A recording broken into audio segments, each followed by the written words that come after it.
Hello, everybody, and welcome back to another episode of El Koki Otaku. Today with us, we have a very special guest. She voices Queen Mirellia Q, Melromarc in Rising of the Shield Hero, Fenneko in Aggretsuko, Sumire Takei in Kotaro Lives Alone, and Sophia in Attack on Titan, amongst many others. So please give it up for Katelyn Gault. Yay! Oh, thanks, everybody. I love that you did the laugh. That's so good. How can I not? That's so iconic. That's my favorite thing about her character. Like, the laugh. I feel like she waited. I laugh.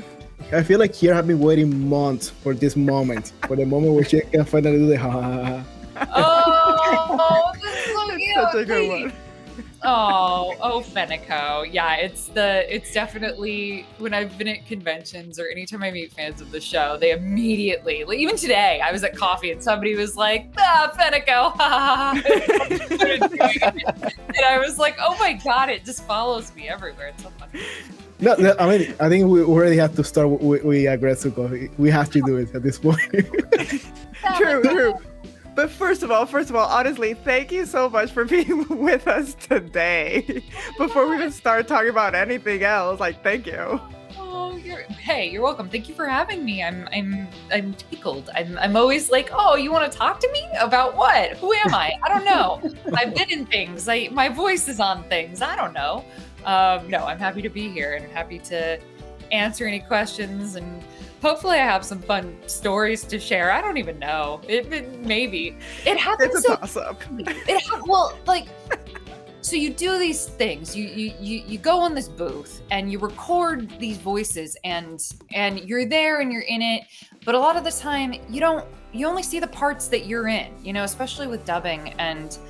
When the thing comes out, I'm always like, oh my goodness, that was so long ago.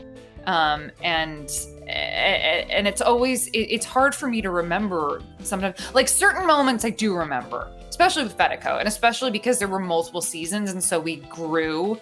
And I, Patrick Seitz, who directed it, and I, there would be this kind of shorthand and a lot of joking and,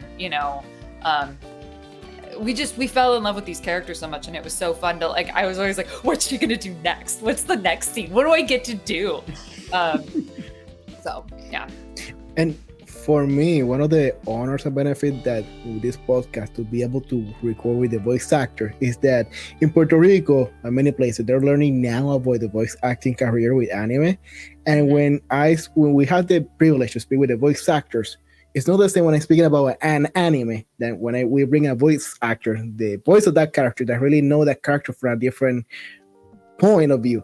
And it happened to us many times that we hate this character. We it's kind of ugly. And totally when we speak with the voice actor, we're like, whoa, we never see that point. Now everything changed our mind. So that's what I say. It's a privilege to help us to understand better the anime series and the characters involved.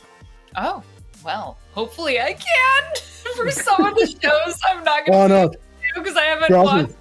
I'm so bad. I'm so bad. I'm in things and I don't know if it's because sometimes it's hard for me to watch my work. I've gotten a little bit better about it, but it's weird. It's weird to hear my voice coming out of a thing that's not me. It's just it'll never not feel weird to watch something that I'm in and hear my voice and hear my performance, because then I'm scrutinizing it and I'm like, oh, they took that take, or or it sounds like that, or I'm kind of my own worst critic, and so I have to be really careful for my mental health, what I allow myself to watch. Otherwise I'll just be like, oh, I'm terrible. But I don't know. I think I genuinely, I don't just watch or play things that I'm in just because I'm in them. I watch and I play what I like, and if I happen to be a voice in it, then I guess I'll suffer through it. But yeah. But how's the reaction when you have family members or friends watching next to you part of your work? Oh yeah, that's me, or they're like, oh yeah, that's me.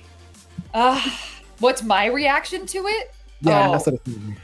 I mean, it varies. I know the first time I watched Aggretsuko, I was with friends, and I was like, "Oh my god, it's me! That's so weird! It's so weird! Don't listen to it!" I was like, "No, like it was very uncomfortable."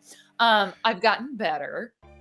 Now I genuinely like, and with that show in particular, like I would watch later seasons of it, especially, and I'd be like, "Oh, I love this part," or "Oh," because I hadn't seen the whole episode, so I would be finding out things, and I'm like, "Oh, that makes sense now because I recorded this scene."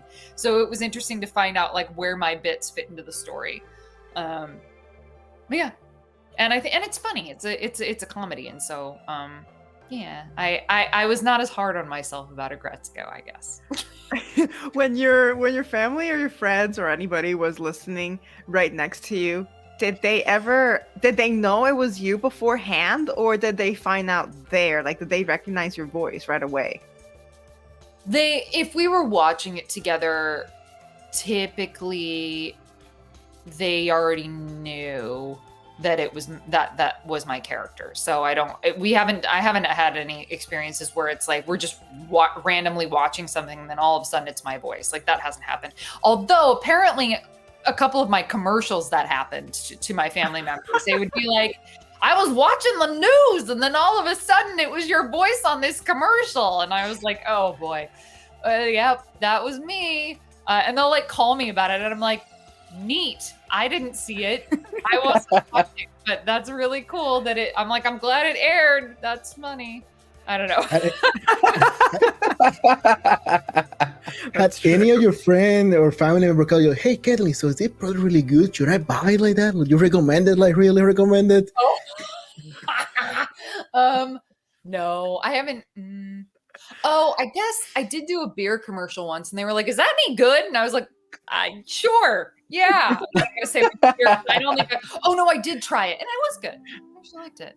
But anyway. It's got alcohol. That's as much as I can say. I mean, it was tasty. I liked it. I don't know.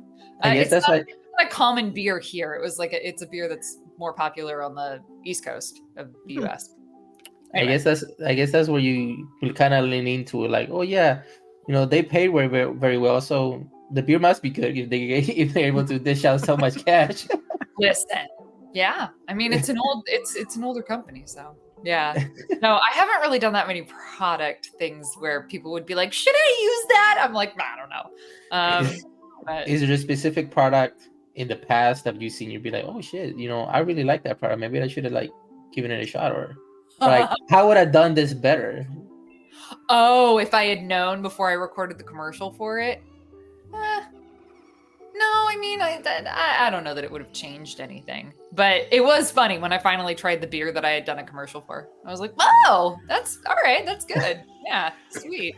Was it a surprise? Good. Like, "Ooh, that's good," or like, I was like, "That's good." Thank goodness, because my voice represents that. No, it was lovely. So we're not here to talk about beer. We're here to talk about anime, right? I mean, it should be Friday already, so I mean, yeah, that's why we went that way. But let's kick it off with Aggretsuko. Yeah. Who wants to describe it? Do you want to describe it? Or want to give Elliot a try so he can describe for those who haven't watched Aggretsuko yet what it's about?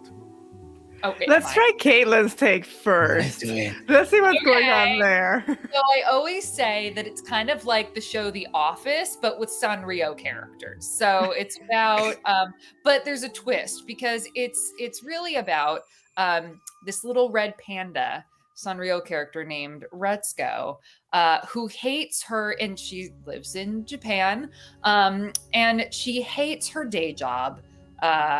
She works in like accounting at this random whatever company, and she hates it and it's grueling. And so at night, to blow off steam, she goes and she sings karaoke, but she doesn't just sing, your standard karaoke tunes. No, Aggretsuko is about Retsuko, who sings death metal karaoke to blow off steam at night. And she is joined by lovable characters,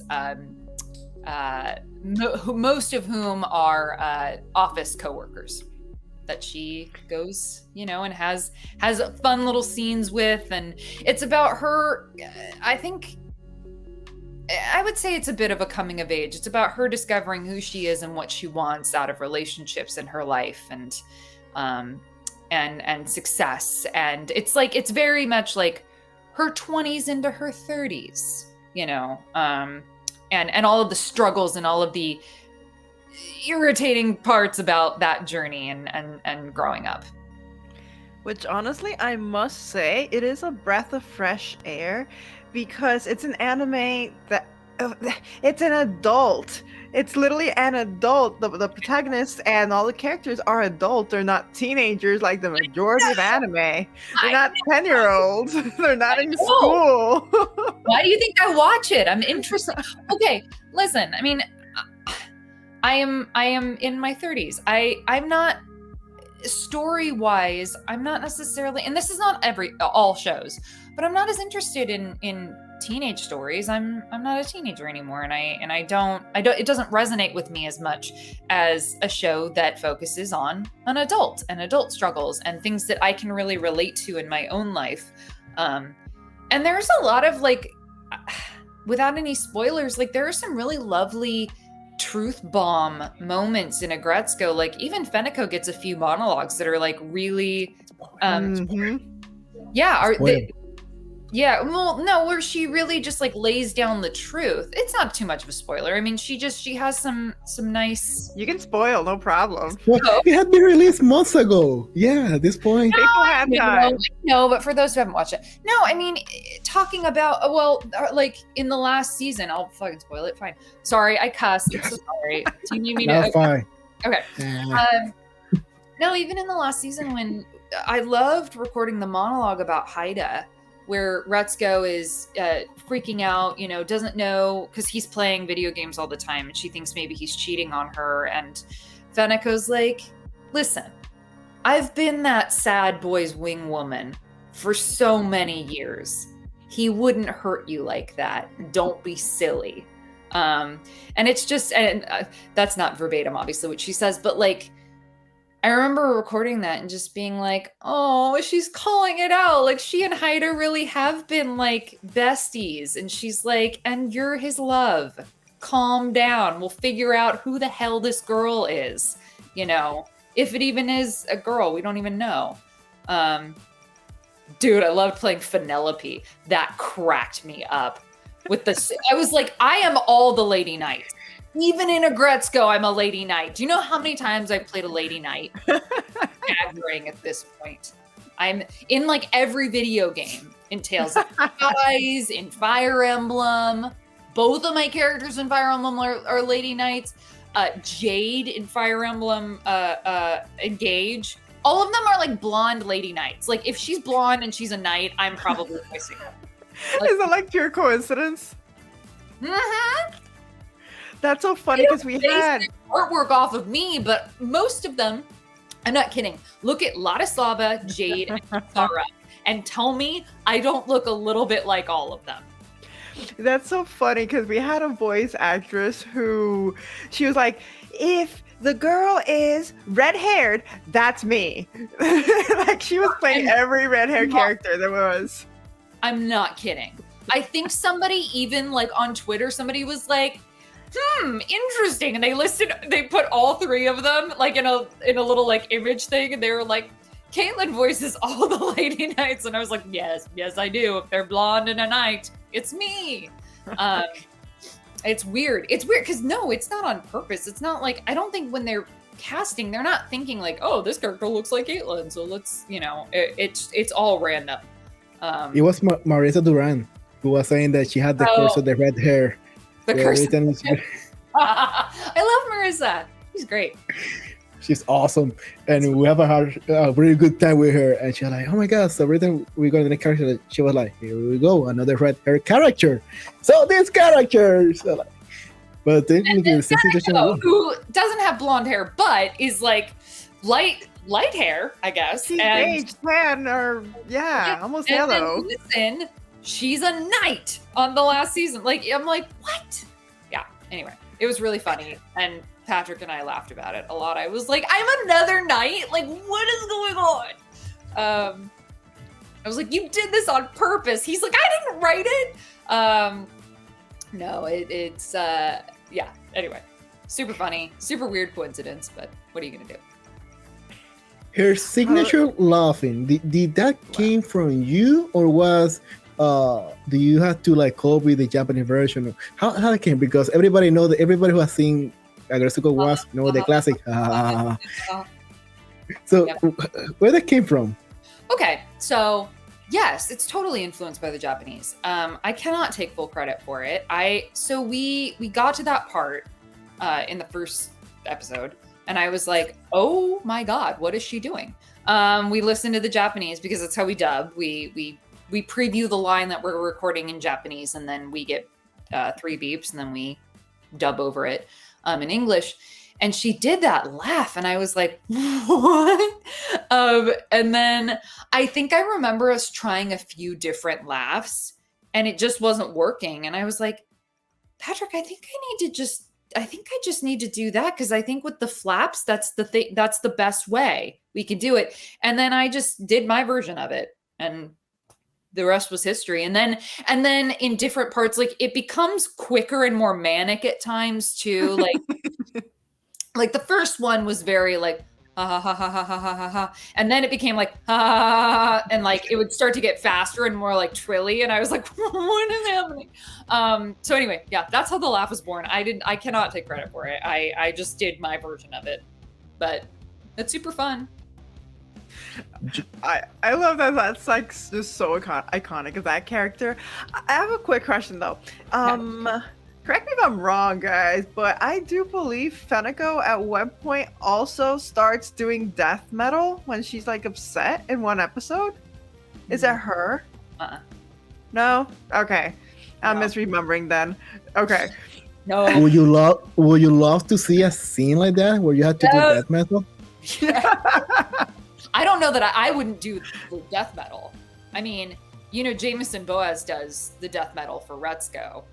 I don't know who we'd get to do Fenneko. Because I went to Jameson. Fun fact. Fun Aggretsuko fact. I wanted to learn how to fry scream because I want to be able to do death metal vocalizations. And so I need to call him actually. But I went over to Jameson and I had him coach me. So I'm having him coach me in how to do it. I know. Aggretsuko family. I was like, James, can you teach me how to do that? And he was like, yeah, I think. He's like, I don't know. I haven't taught anyone, but I'll try. I was like, okay, cool. But he's awesome, by the way. Did that interest come after watching Aggretsuko?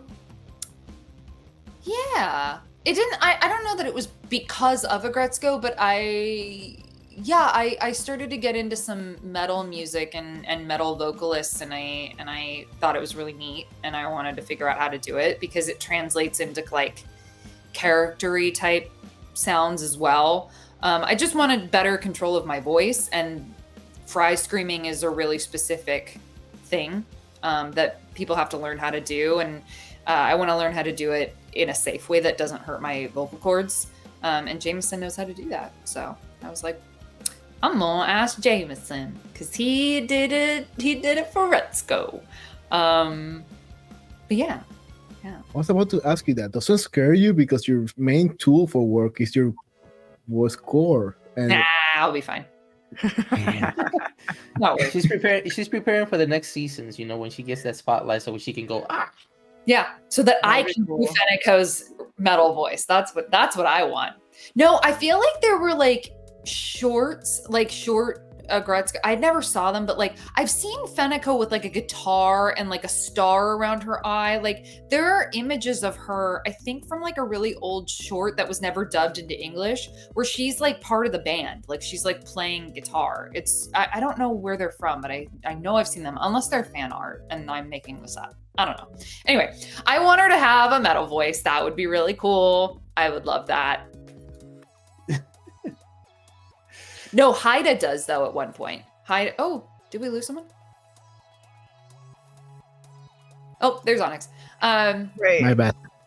Yeah, Haida does do. That's the death metal at one point. That's what I was trying. I was like, I know there's a second. I mean, I'm here trying to fight it. I'm like, I know I saw a second character do that.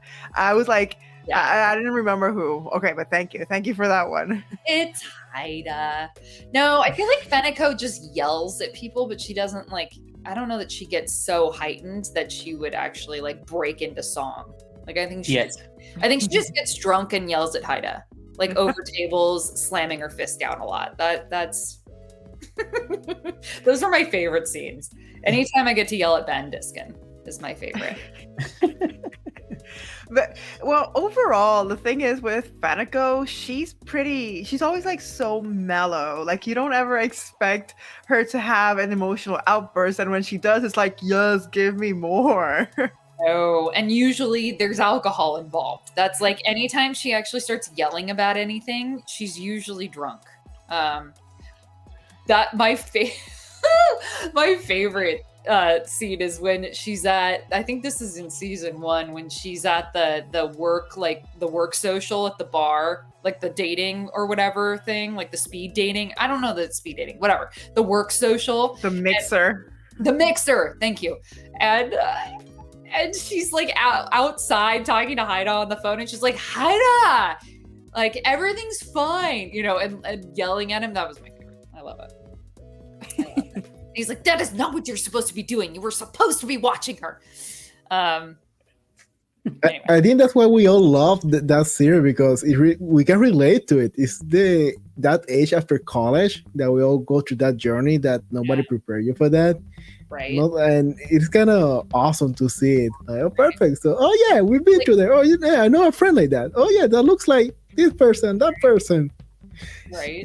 See, it was an interesting take what Katelyn just said about I see it as an office thing. I never saw it as an office thing. I just saw it as,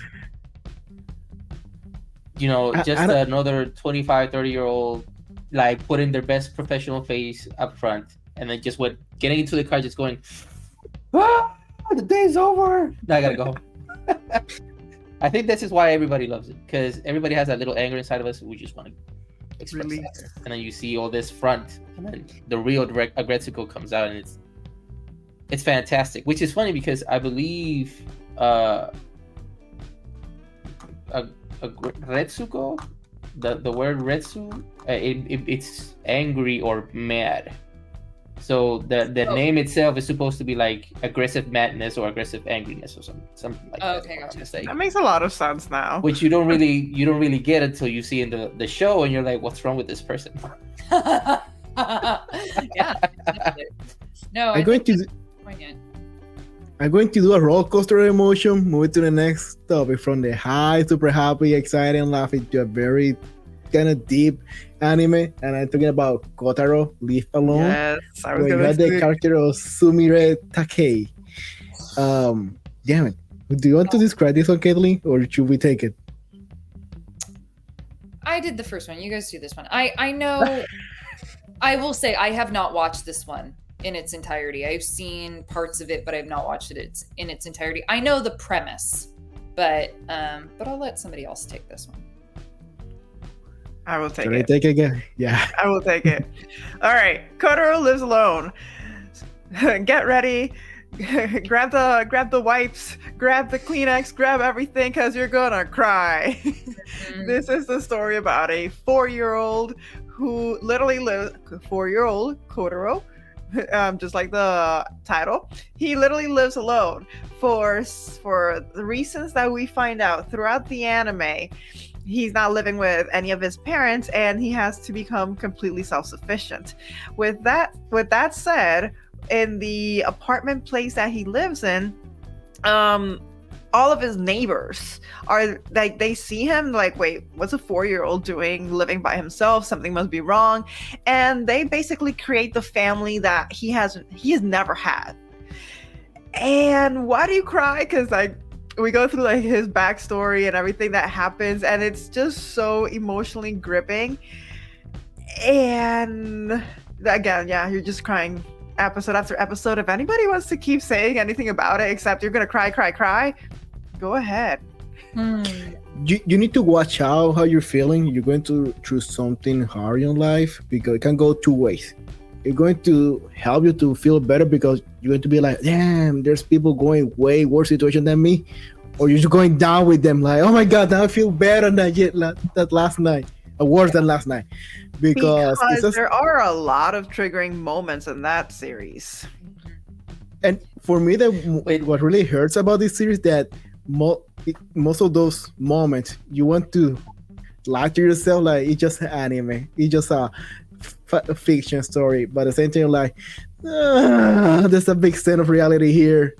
Kids that go through this, so that's when anime play with reality and hurts our feeling way deeper than it should sometimes. But Elliot, the best way for me to describe this anime is, at least for me, the way I see it, is every episode it's a different backhanded compliment, because you're admiring this 4-year-old, being self-sufficient, the way he's emotionally matured, and you're looking at this kid just living the best life that he can, and that proud moment as a father where you get, I'm not a father, but I'm guessing, where you see your kid doing something for the first time by themselves, and you're looking at the show and you're like, wow, this is very admirable. And then you realize, and then they show you why the kid knows how to do that, and that's when it destroys you, because you're thinking, I am so glad this kid is able to do this. I am not glad he had to go through this emotional turmoil to get to that point.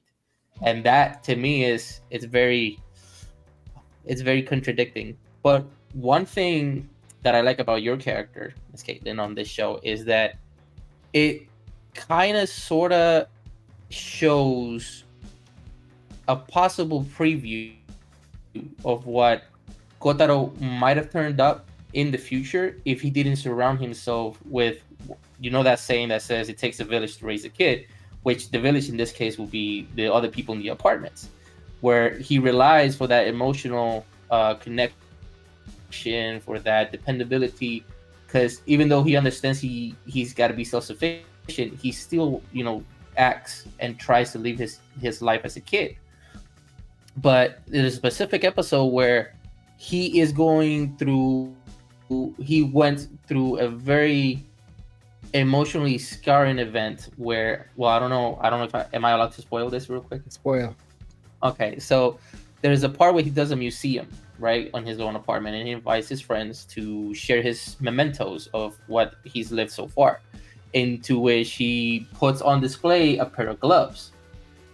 Your character comes into the apartment, she sees the pair of gloves, and she becomes so enraged by the sight of it that she wants to throw it away. But Kotaro, in this case, he's very attached to them. He's not seeing what she already knows, because his mom used to wear these gloves in order to, like, every time she needed to, like, dress him or bathe him.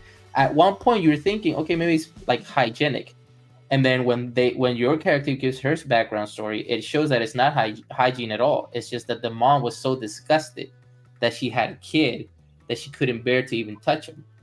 So the comparison between what Kotaro might have turned out in the future based on your character, it was shocking to me to see, because it will show you what he's not gonna end up like, since he has that emotional support.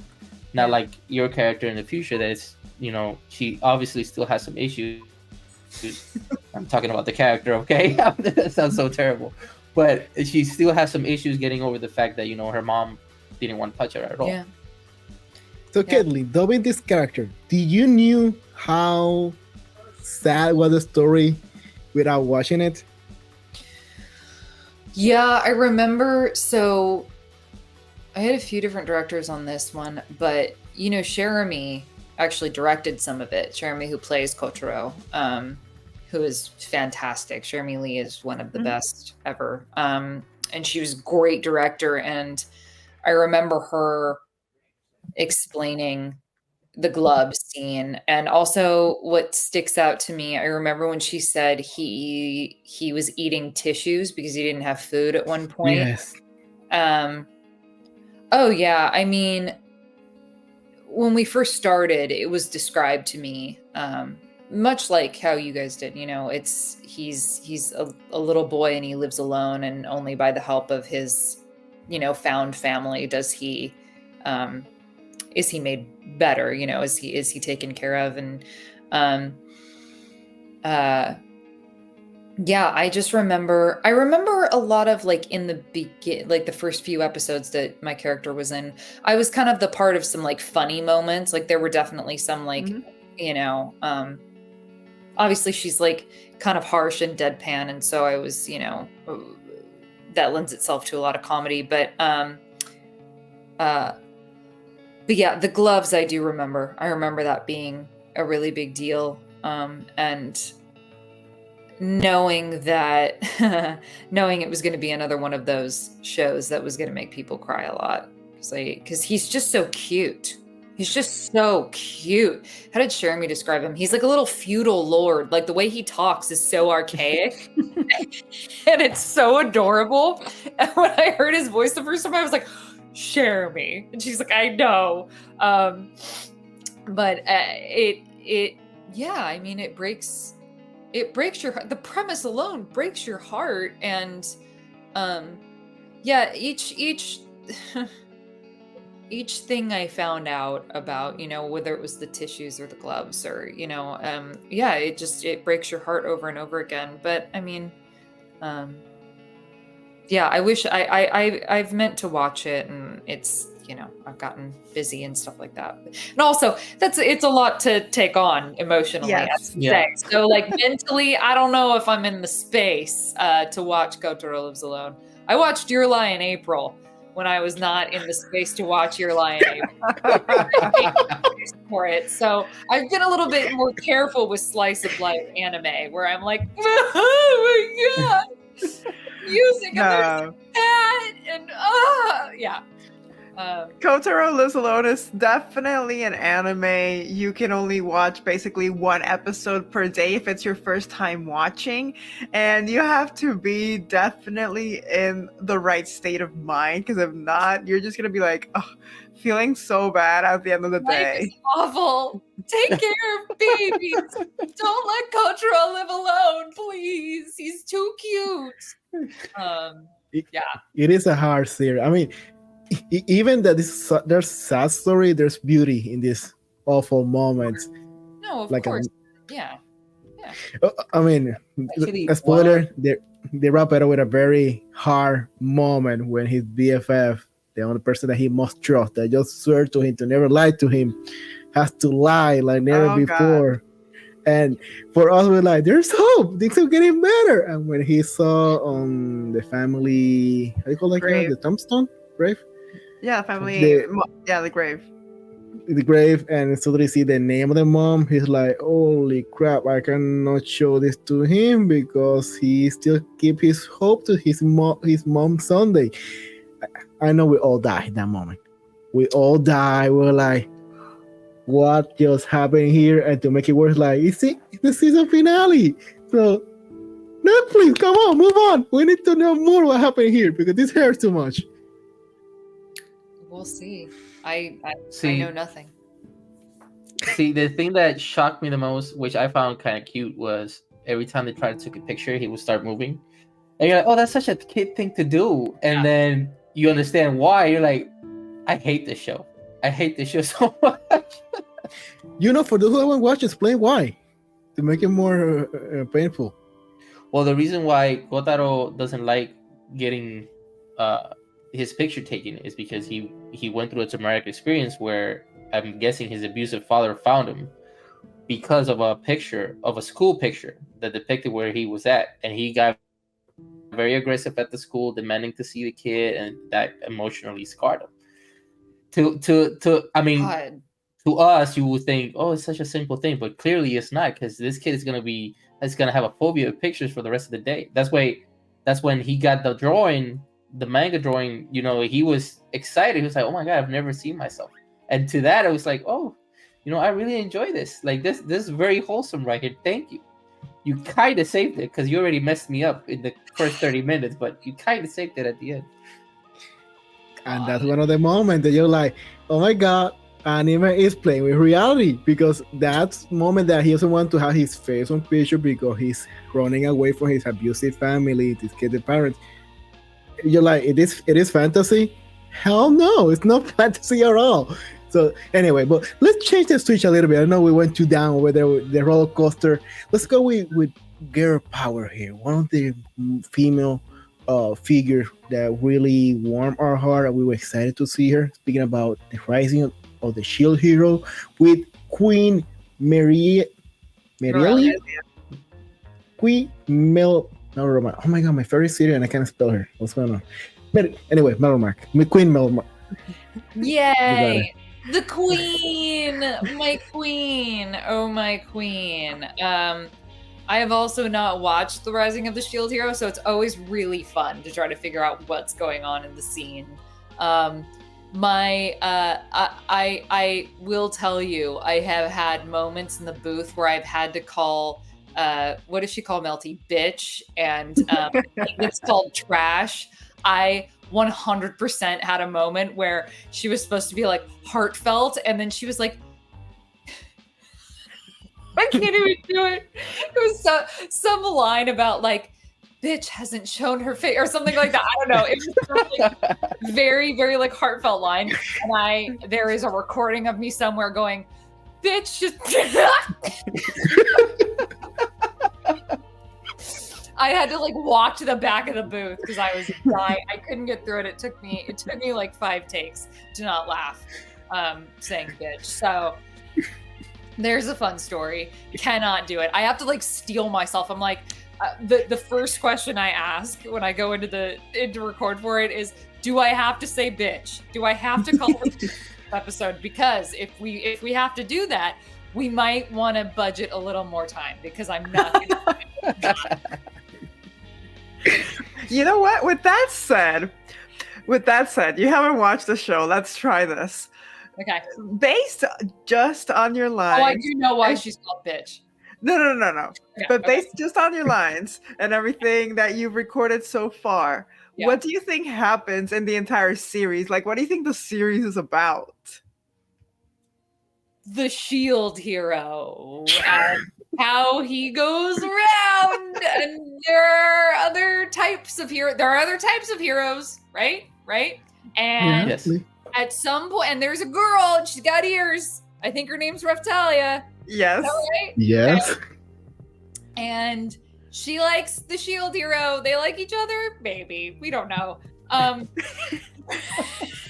Mirellia is like super cryptic in the beginning. She's like spying on him from like her towers, and she's like, how is the shield hero holding up? By the way, fun fact, hold on. Before I tell you what I think it's about, I have no idea what it's about. Before I tell you what I think it might be about, I have now memorized. So, okay, when you go into record, a lot of the time we'll play reference of things you've already recorded to get you into the voice or like the spirit of the character. And they always play the same lines for me. So now I have them memorized. So one of them is, how is the shield hero holding up? Well, that's a relief. That's one of them. What else did she say? How's the shield hero holding up? Oh no! Now I'm on the spot, so I can't think of it. Anyway, that's something that we do. Anyway, okay. So there's a spirit tortoise at one point. There's a giant ass tortoise. I don't know what he's there for, but that's important. What else happens? Oh, she fights at one point. They fight. There's a battle scene. And she's like in armor. I was like, damn, all right. She's got like her armor on, and she gets in there. She's into it. Of course, because she basically assumes the role of a knight because that's all I play. And what else can I say? Is there a cute squishy? Probably. No, I don't know. Yes. Yes? Yes. Great. I don't know the shape of so most of okay. The bird? Fair to me? Oh, the bird. To be fair. Sorry, go ahead. No, you're fine. To be fair, most of my scenes are just with Naofumi. Okay. So I basically just talk to him. And I say his name a lot. Okay, based on that, guys, that you've seen it, you finished watching it. Based on that, how close was Caitlin in her description? I didn't even give you. Great. You remind me every time I go to a Spanish class or history class to take an exam without studying or without reading the book, just reading the website, short version of the novel. Here's the cliff notes. Yep. I bet if you started talking about it, I'd be like, oh, that's what that scene was for. But I don't know. They're looking. Wait, they're like there are other heroes, right? Like it's not just the shield hero. Yeah. Like there are specific heroes. Yeah. I don't know what they're for. I don't know why is he the shield hero? So for those who haven't watched it, neither like Katelyn, like Kiara a little bit. So Shield of the Hero, Rise of the Shield Hero, one of my favorite anime, to be honest, especially season 1. Why is he rising? I don't know why he's rising. Why is what? So every time that we're going to play a video game, we have to choose between the sword, the spade, the shield, or the magic. Bow and arrow, spear. We always choose any weapon except the shield. Nobody wants to be the shield hero. Nobody, and that's kind of fun fact. And my games, when I play Kingdom Hearts, I never choose the shield. Yeah, they happen. But for the luck of this guy, when he's summoned to this world, other alternative world, he is summoned as the shield hero. And what happened? Nobody liked the shield hero. He's trash. But in this case, the king and Melody, Elliot? Melody. No, Melty. Melty, aka as Bitch.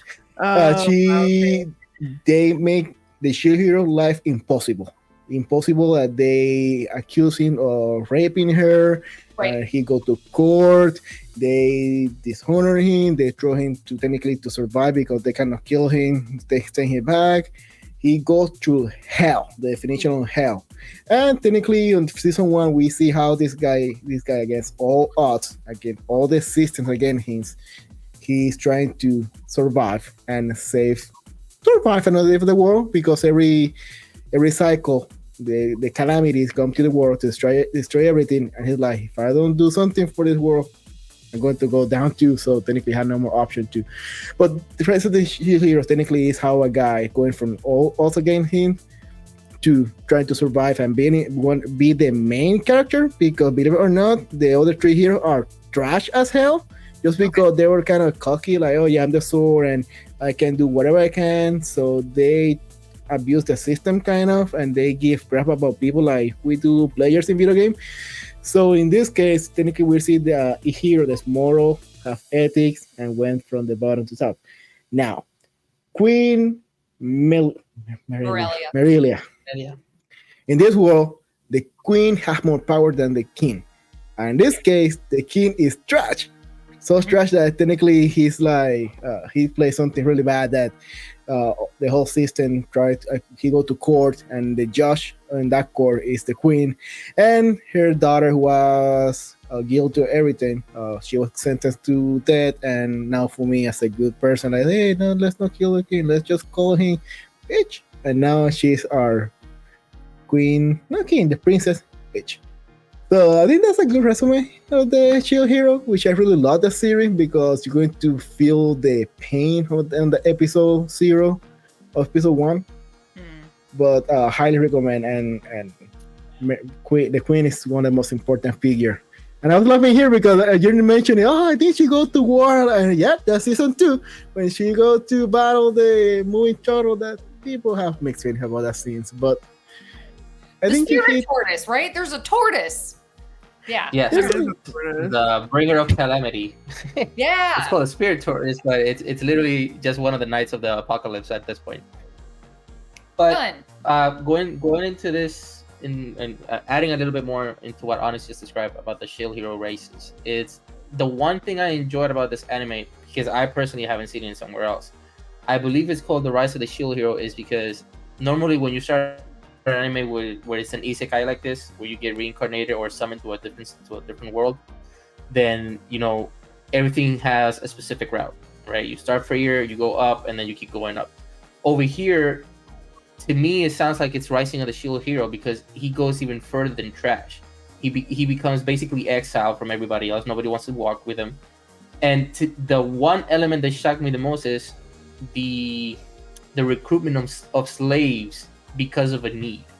Although in other animes you have travel companions, you meet somebody along the way, but in this case, since everybody's just not talking to him, basically just treating her like trash, he has the need to get slaves to form a party, which is where Raftalia, the girl with the fox ears, comes into play, which is great because that's where he rises from that state of anti-hero where everybody sees him to where your character comes in, which is a matriarch. Yeah, that's a big ass word. Hold on. Matriarchal, is that the word? It's a matriarchal country. Yeah. Matriarchal society. There you go. Thanks, Kat. Matriarchal. And when she comes in, that's where, she sees the difference between all the heroes. Like he appreciates life more because he's been through the gut. The other heroes, since they already had everything just handed out to them, they just see life as worthless.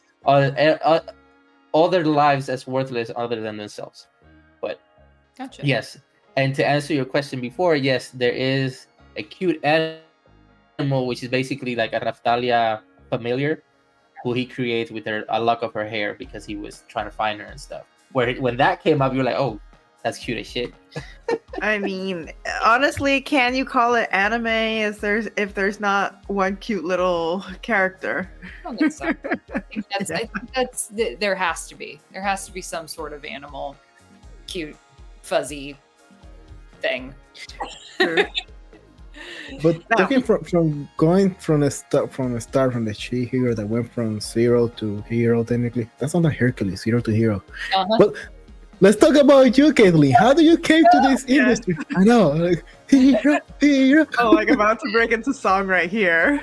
No! So, what about your journey, Katelyn? How did you end up here in the voice actor industry? Okay, so I started. Oh boy, you want the long story or the short story? I'll give you the medium story. So I went to school for I have a BFA from Chapman University in California, in Orange, California. I studied theater because I thought that was smart at the time to do. So I have a theater degree. And that came from, growing up, I was actually really, really shy as a kid. I didn't want to be on stage. I was very, very, very shy. But later on, when I was in high school, I developed a love for singing. I started singing and I played the piano, and then I started performing, and then loved doing that. And then when I got to college, I got my degree in theater. Tried to do the on-camera thing in Los Angeles for a while and did theater. And eventually joined a theater company after a few years that led me to meeting people in the voiceover community here. And I had people being like, hey, Katelyn, you're vocally trained. Why don't you try voiceover? And I was like, but I don't do funny voices. And they were like, that's not really what it's about. You're a good actor. You should try. And I was like, but I don't know. But then, I'm so the reluctant person in all of this in my entire career, but I was like, I guess I'll try. And I started auditioning. I had an agent at the time, and I had, some friends introduced me to some different studios, and I started auditioning, and then I started booking. The first thing I ever booked was Little Witch Academia. Fun story there. Everybody was like, you're never going to need dialects. You'll never need an accent for anime. They'll just want your standard American dialect. I was like, okay, cool. My first anime ever, I was doing a British accent and a New York accent. 2 characters. I play 2 of the professors. I play the broom instructor, who's the New Yorker, and I play the Babcock, who's the little blue-haired instructor, and she's British. So that was fun. And then, started booking anime, and then eventually that led to video games and JRPGs. And then, it was really just meeting people. I met Patrick Seitz. I wouldn't have a career without Patrick Seitz. If you don't know who he is, he's a fantastic voice actor and a voice director, and all around incredible human being. And he cast me in Aggretsuko. He cast me in Fire Emblem. He's been a champion of mine during my entire career, and I just love him. And yeah, that's kind of how it all happened. It kind of just over the years, all of a sudden I had a career. And I was like, oh, I'm in things. This is crazy. And then a few years ago, I was working on Tales of Arise at a studio called Cup of Tea for Bandai Namco. And I was approached by the studio head there after he kind of saw me working with the client and, I don't know, getting along with them. He came to me and said, have you ever thought about directing? And I was like, no, no, I can't direct. I don't know what I'm doing. And he was like, I think you do. I think you could. And I was like, I'm not directing. But then Shin Megami Tensei 5 came around, and he approached me and said, hey, what if you just shadow somebody and then you see if you want to direct, and you can kind of you can split the time up. So the first day I was shadowing, and then I basically was like, oh, I can do this. And I sat down and I just started directing. And so I started directing voiceover for games at Cup of Tea. And then now I've moved into non-JRPG video games as well. So that's been a big part of my career in the past few years as well, is moving into voice direction. So I've gotten to work on a lot of, I'm one of the directors that works on Fire Emblem Heroes, and so I've gotten to direct a lot of those actors and those characters, and it's really fun. I've played through Fire Emblem Three Houses, which I'm in as a small character, but I've gotten to direct those characters after playing the game, which is really cool. It's allowed me to, because as an actor, there are only so many characters I get to spend time with and work on. But as a director, I get to be in everybody's session. So I get to watch all of these fantastic actors bring these characters to life, and I get to be part of that. And it's really cool. So, yeah, that's your personal experience. That's the trajectory of my career. All right. I was like, somebody was gonna say something. Anyway, from a director's standpoint, how would you say, okay, you're in the booth and you are doing the character. How different is it standing on the other side of the glass and be like, okay, I have to do this, I have to do that. Do you have to read up on whatever it is you're doing and know a little bit more so that you can give a lot of that information to the actor who's probably not seen the entire picture like you have? Mm-hmm.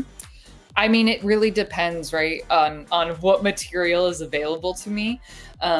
If the scripts are available to me, obviously I go over them. Depending if they're gigantic, I go over what I think I'm gonna have. I prep for the next day. A lot of the time, so I only direct video games, and I always have a representative from the development team or one of the writers on with me, so that I don't necessarily have to know. I don't have to keep all of the context in my brain. I can refer to them if I'm okay, wait, what's happening in this scene? How far away are they from each other? I get the big picture from them, and then I feed to the actor what they need to know for the scene. Because a lot of the time, they don't necessarily need to know the whole big picture of the entire game to be able to play in a certain scene. So a lot of my job is kind of whittling that down for them. And I want to say a lot of what I do is I give context to the actor, and I encourage them to use their imagination, because that's where choices come from. And then I tweak, and we play, and we find stuff together. It's very collaborative. I try to make it as collaborative as possible. So it's a little bit of wearing a hat as an actor, because I know what it's like to be in the booth as the actor. So it's thinking about the choices I would make, and then kind of tossing suggestions to them, but then also listening for a lot of technical things. And is this going to work with, because they don't, all my actors don't record together. So is this going to play off of this person? And do I need to pull, there's a lot more managerial stuff to do as a director. So it's definitely different, but as an actor, I think I can lose myself in the booth a little bit more. I can lose myself in the character and be in that headspace. As a director, I can't do that as much. I have to be thinking about the big picture, right? So how this piece is going to fit into the big puzzle of the thing. So yeah. So would you say that your experience as a director has leveled up your acting, your voice acting as a voice actor? Yep. Because if I'm being forced to constantly think of choices and analyze scenes and do it for my actors now as a director, I know more about, like, I have more insider information on what clients want, like what they want things to sound like. I have a little bit more context in terms of that side of things. And so I can come into like a JRPG session and know what types of reads they're going to want already. So I already have those in my arsenal. Does that kind of make sense? Like, I've been on the other side of things, so I've seen how things get talked about and what preferences are. And so when I get in the booth, I know what the director's looking for, because I've been the director and I know what I'm looking for. So yeah, it's totally helped me figure out how to streamline my performance so that we're being as efficient with time as we can be, while still getting the performance that's necessary, if that makes sense. Okay. And in your personal opinion and experience, where do you find yourself where you can be more free? Acting as a JRPG voice actor, or a game actor, or as an anime character? Oh. Well, it depends. So, I'll be totally candid. I think dubbing in general, I'm shackled to the flaps because they don't reanimate, only dub it, right? So a lot of the time we'll be like, I'll want to do something, but I won't be able to. Like, I can't really play as much in a dub. Like, I kind of have to rely on the script as is. Does that kind of make sense, right? Because there's specific flaps that I have to match. So I feel a little bit more shackled to the original JP performance, or at least my version of it, because that's what fits the flaps, right? Whereas in games, if we're not doing ADR, if we're not matching anything, I have a little bit more freedom, because then it might just be timed, but I can kind of throw my own spin on things a little bit more. So I would definitely say games, I feel more free. That's not to say that there's anything wrong with anime. It's just I can't create exactly what I want to do all the time, because I have to match to a picture. Does that make sense? Yes. Yeah. I'm going to mention something that it keep hitting my brain every time you mention it. So in the Spanish episode that we have many voice actors from Mexico, we end up finding two type of schools. The school that like to use as a reference the Japanese version, go as close as possible, and the school that doesn't like to go like the Japanese version. That we have voice actors that say, oh no, I don't want to hear the Japanese version because I don't want to make a Japanese version, I want to make my version. And we have a scenario where they fight between it, and we share that philosophy, and we got in trouble with them. So have you heard that philosophy before, when the voice actor want to not close at all at the Japanese version and go his new version? Nope, we don't do that here. I've never seen that happen. If somebody requests that, I don't know who they are, but we always preview in Japanese.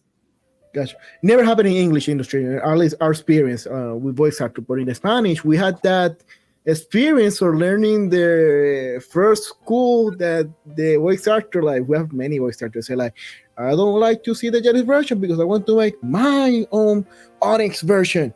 And we have another experience with the voice actor that by accident we mentioned that, hey, so you guys trying to make, and she go defensive like, no, we don't do that. And it looks like something happened that with that moment we discovered, okay, so there's two types of school in the Spanish industry.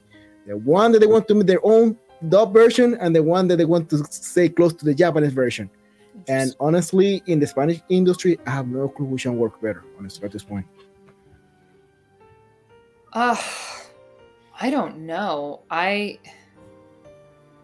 guess I've never tried to dub without previewing the Japanese first, ever. So I wouldn't even know. You know, I feel like, okay, I feel like if we were gonna do that, it would take a lot longer. And here's why. Because the Japanese gives us context. It at least gives us the general emotional state of the character, right? So we have a little bit more to work with if we're watching that. Whereas if I had no context at all and I was just watching a character flap their mouths, like the director would have to give us so much more context. Does that make sense? Like we would have to spend way more time. Like, okay, where are they? How do they feel? What's going on? Like there would be so much more. Whereas like dubbing has to happen so quickly a lot of the time. It's literally like, okay, so she's in this thing, like especially like even with like Rising of the Shield Hero. The reason that I don't know what's going on is because I don't get all of, and this is not a slight on the directors or anything, I don't always get all of the context. They're like, this is like an exposition dump. She's going to talk about this thing. We'll preview the Japanese and you'll see kind of the tone, right, of the piece. And I kind of have to read around the lines, like if other characters haven't already been dubbed in, I kind of have to read down the script and be like, how is she feeling about this? What's going on? Like I have to make really quick judgment calls. And the Japanese is a nice way to anchor it. Because then I go, oh, she's okay. This is where she's at emotionally, essentially. So if we were to not do it that way, it would take a lot longer to do. No, definitely. And by the way, don't take me wrong. I'm more inclined to the part of Japanese inspired, not very making any new characters. Because the truth is, if I make my own, I mean, I'm not a voice actor. I have no clue. I just imagine it. But if I make my own character, absolutely, the director, the company say, "Hey, Onyx sucks. We're going to bring in another voice actor." Now you change the whole scenario. So want their characters messed with. Like if they approved the Japanese version, so if you deviate wildly from that, they may not be cool with that. Do you know what I mean? Like it's already been approved. Like there's gonna be slight differences, of course, but like look at the Japanese, like Fenneko. She's not that different from me. I mean, yes, we don't have the same voice, but our performances are not that different, and that's on purpose because it's a dub. You know, like I don't know. Yeah, it's the character. That's the character. Like it's not like I felt like I couldn't put my own spin on it. I did. I mean, it is my own in a lot of ways because I'm doing it. but it's like I don't know what else I would have done with her. That's the character. That's who she is. That's what she was written to be, you know? So I'm not making fun of those who are like, no, I want to make my own. Because I get that wanting to take ownership of your work, right? I get wanting to feel like you created something. I totally understand that. But I think we have to realize what it is. And it is a dub. It was done in Japan first. And now we are dubbing it. Like, it doesn't mean you're not performing, doesn't mean that you're not doing work and that you're not doing a good job, but no, you're not the original. Get over it. In my opinion, I'm like, get over it. Who cares? People are going to watch whatever they want to watch, whether that's subs or dubs or whatever. It doesn't matter. As long as it's being enjoyed, I'm happy. I don't care if anybody watches the dub. I shouldn't say that. People won't hire me. No, but piggybacking on your point, we have met. I feel like we are created of our podcast. The higher we go with the voice actor, the more professional in the industry. We hear more often them saying, "Hey, I just lend my voice to the character. I'm not a character." Yes, people see me as a character. The character does not belong to me. Nope. I'm not ownership. I only borrow my voice to the character. Thank you. Yeah. I can borrow that word anyway. I get where it's confused. Yeah. No, it's true. I lent my voice to a character. I don't own that character. When I teach now sometimes JRPG classes to learn how to up your read in JRPGs. And I put copy in there that are some of my characters that I voiced because it's good audition copy. Because I want the scripts is the copy. That's what copy is. I put scripts in there that and it's always funny to me if people choose to read it or not. And I always say, whenever somebody's like, I'm going to read for, Kisara, and I'm like, yes. And I go, I don't own that character. I was a lucky girl who got to play her, but that doesn't mean that I own her or that I have any special claim to her. Anybody can play that character, I love my characters for sure, but like, I don't own them. And they are for everybody to enjoy, and I didn't write them either. I can only take as much ownership as I'm actually due, which is I lent my voice to them, and it was lovely, but that's it. I try not to get too precious about anything anyway. It's all fun. Hey, Entertainment. Definitely. Katelyn, thank you so much. I need to make this last question now that you mentioned about teaching. Any words of advice or encouragement for those young people who are considering trying the voice acting career?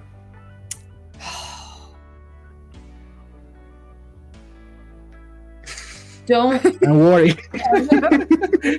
No, not in a bad way. What can I say succinctly? I teach like a 3-hour class. So I'm like, what's the most important nugget of information I can give?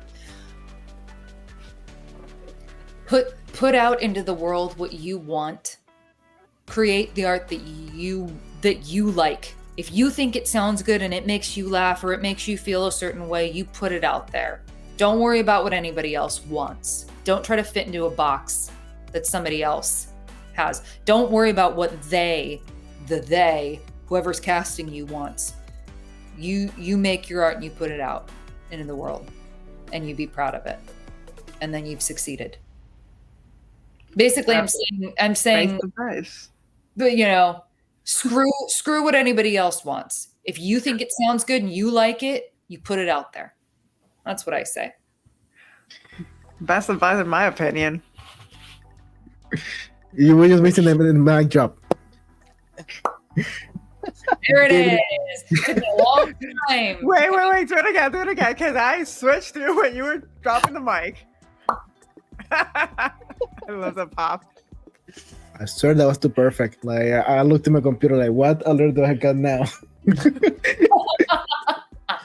Just me. No, that was excellent. Thank you so much, Katelyn. For those who haven't followed you yet, which social media can they follow you? Oh, on the social media that I never post to. I'm really bad at social media, but you can find me on X, I guess now, right? Twitter. Is that what it's called? Twitter. Formerly known as whatever. Formerly known as the thing with the blue bird or the whatever. I'm so on that and on Instagram, I am at Katelyn_Gault. So it's just my name with an underscore in between. Yeah, I mean those are the places. You mentioned something about Twitch. Oh, so right now I'm in the reason for that awesome background. Yeah, this background. The Board and Barrel on Twitch, twitch.tv/BNB, I want to say it is, or Board and Barrel. It's not my show, but it is recorded here, and it's a tabletop gaming show, and it's great. It's Kyle McCarley's show. So Kyle McCarley is a voice actor. It is his side project thing he loves to do. He plays board games with his friends, and there's often voice actors on the show. So I've been on the show, and other people have been on the show. It's super fun. And he plays a new game every week. Sometimes it's like, D&D style, but other times it's like literal, just like tabletop board games. It's really fun. It's really funny and cute. So the Board and Barrel on Twitch, and you can see this lovely set. I imagine playing D&D with you guys as voice actors. It has to be wild. Like the characters really gotta come to life there, because I mean we can do our best to live out to try and do some justice, but you guys could take that to another level. Funny thing, I've never played D&D. Oh. Actually, you know what? I was gonna ask you, did by any chance have you played D&D? No. And if you did, have you been a knight on that too? Well, now I have to be. No, okay. Well, let me. A blonde knight. I want to play D&D. Have I had time to play D&D? No, but I will make the time. I am going to play at some point. I have played D&D-esque games, like role-playing games. I just haven't played actual like D&D. And yes, I'm gonna have to be a knight, obviously, duh. And she's gonna have to be blonde. She's just gonna have to look like me and be a knight. No, I don't know what I'll be, but but yeah, no, I mean, I've listened to D&D voice actor things, and I mean, I think we've seen Critical Role. It can get crazy. It can get crazy. All right, and once again, Katelyn, thank you so much for joining us tonight. For those of you who don't yet follow us, hit the like, subscribe, and share button for today's episode in YouTube, Twitch, or X. No, wait, YouTube, X, Twitter, whatever, Facebook, Instagram, every social media you can think of, we're there. All right, and once again, thank you so much. Have a great night, and we will see you in the next episode. Bye. Bye. See ya.